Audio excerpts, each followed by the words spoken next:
Oi, gente, boa tarde, tudo bem? Como vocês estão? Espero que estejam aí bem guardadinhos em casa, acolhidos em casa, até passar esse momento desafiador aí e que todo mundo esteja vacinado. Eu andei sumida um tempo, tenho tido dias bem desafiadores, pesados, então teve gente que me perguntou aí, cadê o vídeo? Cadê o vídeo? Mas os vídeos, a intenção deles era fazer a sequência do chás mesmo, né?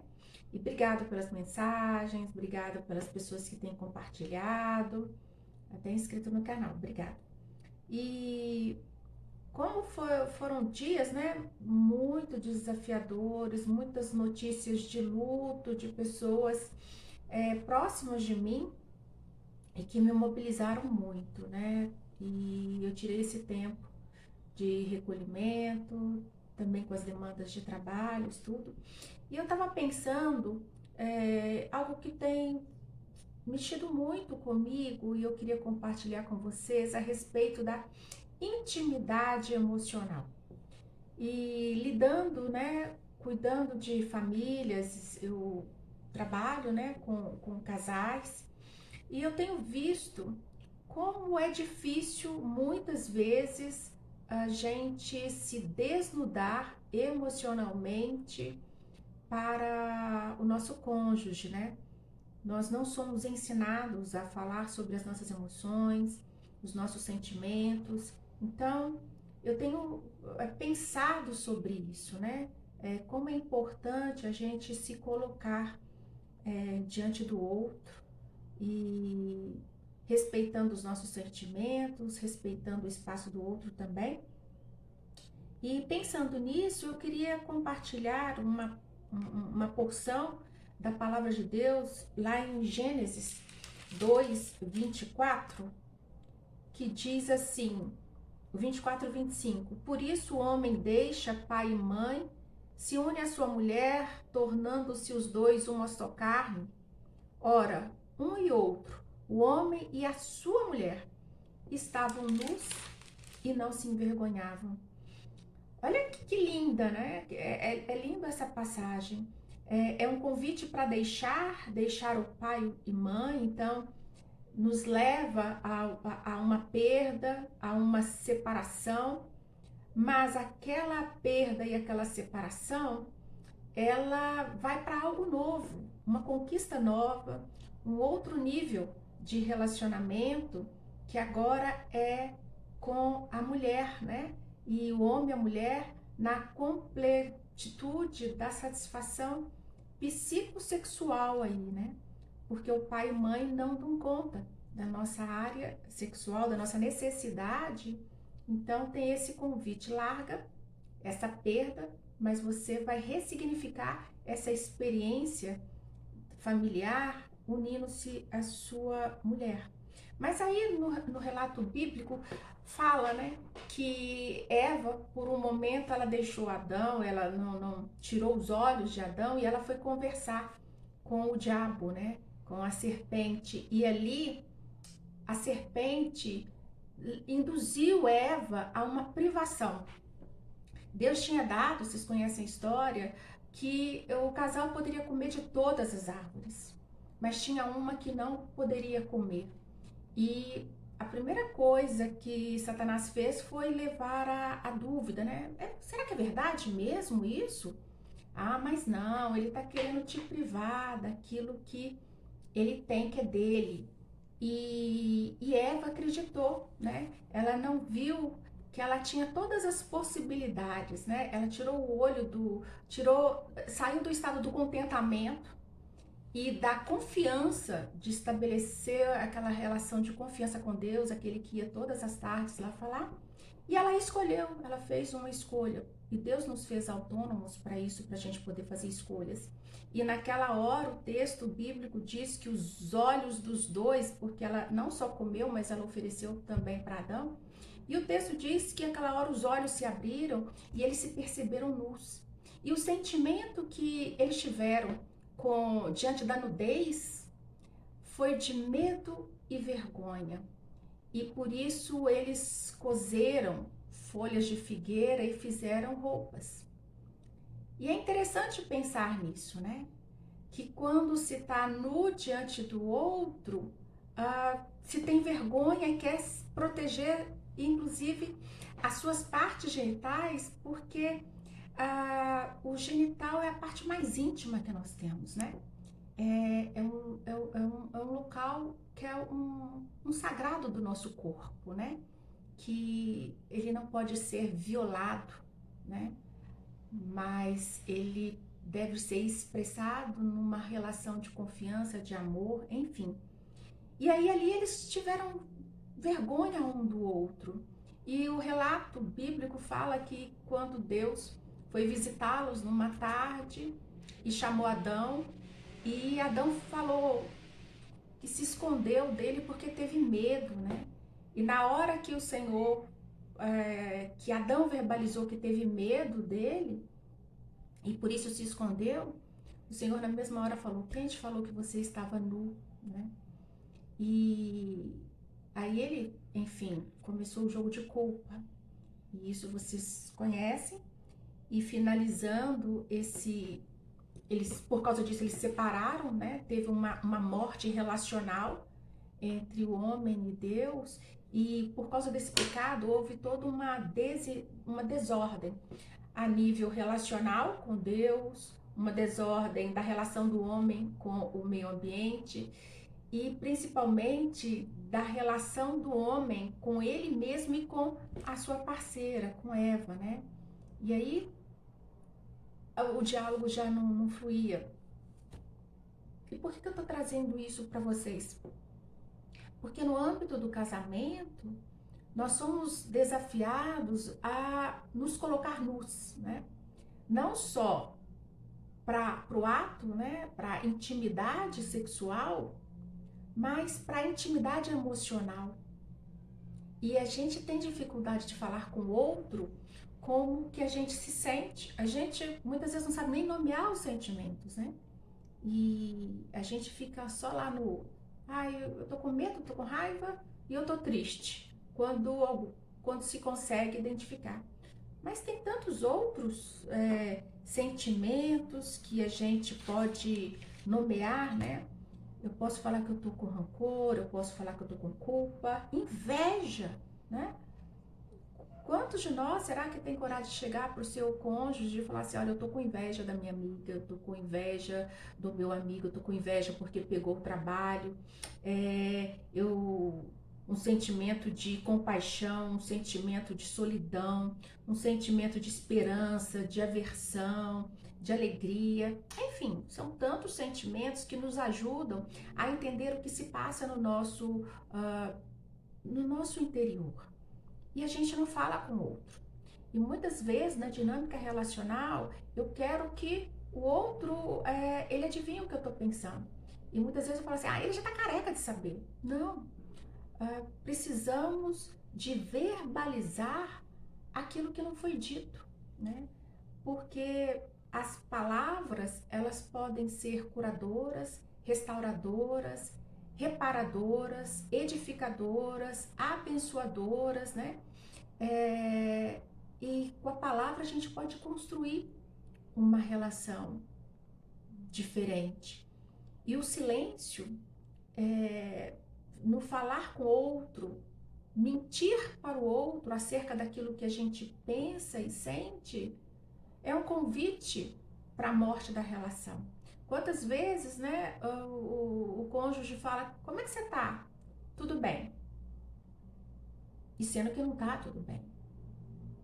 O que você quer? Tanto faz. Quanto você gostaria que o seu desejo, a sua vontade fosse considerada. Então, são tantas outras frases, né, que a gente coloca diante de um diálogo que impedem o outro nos acessar intimamente. Então, na relação conjugal, é importante a gente tirar a roupa, as nossas máscaras, as nossas defesas emocionais. E quando vamos tirar essa roupa, né, porque ali a gente está numa relação de confiança, eu quero que o outro me conheça, né? Conhecer. E é engraçado, né? Porque a intimidade sexual na Bíblia, algumas vezes fala, o homem conheceu, né? Isaac conheceu Rebeca, né? Esse conhecer intimamente, não só sexualmente, mas conhecer toda a interioridade, né? E o outro só me conhece se eu dou essa liberdade. E quando eu tiro essa roupa, eu tiro essa máscara e me coloco diante do outro, numa posição de tanta vulnerabilidade, não é para eu acusar o outro, não é para eu oprimir o outro, não é para eu falar, tá vendo? Olha como é que eu tô machucada aqui por sua causa. Não, porque os nossos sentimentos, eles são sempre baseados nas nossas crenças, na nossa percepção, nas nossas experiências que nós tivemos ao longo da vida. Então, os significados que damos para o que acontece conosco, para as nossas experiências, elas são muito íntimas e o outro precisa de saber, né? Então, é importante numa relação conjugal eu saber me colocar e saber que o sentimento é meu, não é o do outro. A raiva é minha, o rancor é meu, a inveja é minha, não é o outro que é culpado por aquilo que eu sinto, né? É como eu me percebo diante daquela situação. Então, quando eu vou para uma conversa com o meu cônjuge, disposta, né, a colocar como eu me sinto diante de um fato, de um acontecimento que aconteceu conosco, né, diante de um fato que aconteceu ali na minha circunstância, na sua circunstância de vida, na sua situação de vida, é algo como você se percebeu. E aí você vai estar dando chance, né? A gente vai estar dando chance para o outro também, ele poder se colocar. Que muitas vezes o mesmo fato, um vê, percebe, sente por um ângulo, devido às suas experiências, à sua bagagem, e o outro vai sentindo de outra forma.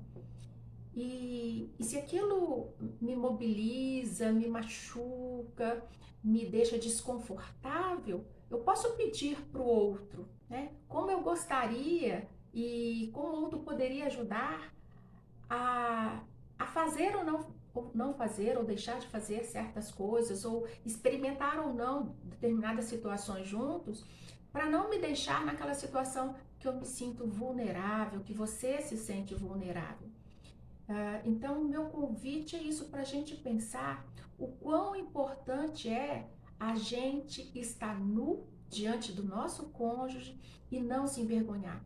Porque no princípio foi assim: larga seu pai, larga sua mãe, larga a sua família de origem. Isso não quer dizer que é abandonar, não. Mas vá para um outro ambiente, uma relação afetuosa, psicossexual, de intimidade, que vai ter uma comunhão emocional, espiritual e física, né? E depois que Deus criou o homem e a mulher, né? Quando Adão vê essa mulher, ele fala, uau, né? Essa aí é carne da minha carne, ossos dos meus ossos. E ali há uma alegria, há uma completitude. Mas a gente sabe que não foi assim. Mas em Cristo nós podemos buscar essa restauração e ir lá para o princípio de estar nu e não se envergonhar, né? E Deus foi tão maravilhoso que a gente quer sempre falar assim, não, eu dou conta dos meus problemas. Eu sei o que é melhor para minha relação e eu sei que ela tá ruim, que não vai ter jeito. E aí a gente faz algumas roupas de figueiras, né? E é interessante que Adão, quando usou lá as folhas para fazer, e é tão frágil, né? Rasga, vem vento, sentou, estraga. É algo que não dura muito tempo. Vem o sol, resseca e acaba tudo. E Deus, com toda a misericórdia, depois do pecado, e ele fez o primeiro sacrifício, né? Matou um animal, porque ele deu para eles uma roupa de pele, né? E a pele é mais resistente, a pele protege. E Jesus é aquele cordeiro, né? Que morreu também e hoje ele está vivo para restaurar essa relação conosco mesmo, de nos aceitar, reconhecer, se perceber e diferenciar, né? O que é meu, o que é do outro, né? E o que Cristo diz, né? Hoje nós temos um modelo de Cristo para nos espelhar nele, né? Que o nosso desejo seja sempre esse, né? De olhar para o modelo de Cristo e nos espelharmos nele, de buscar ser mais semelhantes a ele. E Cristo sempre teve um diálogo muito assertivo acerca dos seus sentimentos, das suas emoções, daquilo que ele pensava, porque ele é a própria verdade. E eu creio que nós somos convidados a viver em verdade. E a palavra de Deus é a verdade, e ela nos convida a viver a verdade emocional, a verdade espiritual, a verdade física, até aceitar mesmo o nosso corpo, o nosso momento, o nosso tempo, né? Nos reconhecendo como filhos amados de Deus e que temos uma herança eterna, que temos um reino eterno e que podemos viver a nossa vida familiar, a nossa vida íntima, a nossa vida conjugal, que é tão importante para a funcionalidade da nossa família, né? É tão importante essa relação estar em harmonia. Então, meu convite é esse, que a gente possa buscar a intimidade emocional. Se você tiver dificuldade, busque ajuda. Eu, inclusive, trabalho com mulheres, ajudando casais, família, mesmo a relacionar de uma forma mais funcional, uma forma onde haja mais equilíbrio, sempre tendo os princípios e os valores de Cristo norteando a nossa família. Essa é a mensagem de hoje e se você gostou, compartilha. Se fez sentido para você, compartilhe com seus amigos e não desista da sua família. Busque a ajuda do Senhor. O princípio, o temor ao Senhor é o princípio da sabedoria, né? E nele há sabedoria, ele nos ama e ele quer nos ver bem, né? Funcionais, saudáveis, com famílias saudáveis. Mais um beijo para vocês e amanhã é Dia das Mães. Feliz Dia das Mães para todas as mães aí, ó. O meu abraço para essas mulheres tão guerreiras. Vamos orar? Senhor Deus, eu quero te agradecer por esse momento, Pai, que a gente passou aqui. Quero pedir que o Senhor nos ajude a ser verdadeiros com os nossos sentimentos, a reconhecer aquilo que se passa dentro de nós e que muitas vezes é tão difícil. E muitas vezes a gente não quer nem reconhecer ou a gente tem dificuldade mesmo de entender. Mas que teu Santo Espírito traga luz, discernimento, entendimento, conhecimento, revelação da tua palavra, de quem Cristo é e daquilo que se passa conosco. Assim como Davi falou, que nem ele mesmo sabia, vê se há em mim, se há algum caminho mau, né? E revela. Que o Senhor possa trazer a nossa consciência, que a gente possa ter uma vida com mais qualidade, uma vida mais funcional, uma vida que se aproxima mais da imagem e semelhança de Cristo. Abençoa cada família, abençoa cada mãe, abençoa cada pessoa, Pai, que está aqui comigo conectado agora. Eu te louvo e agradeço por essa oportunidade, em nome de Jesus. Amém. Amém. Um beijo para você, até o próximo, com a permissão do Senhor. Beijo, tchau.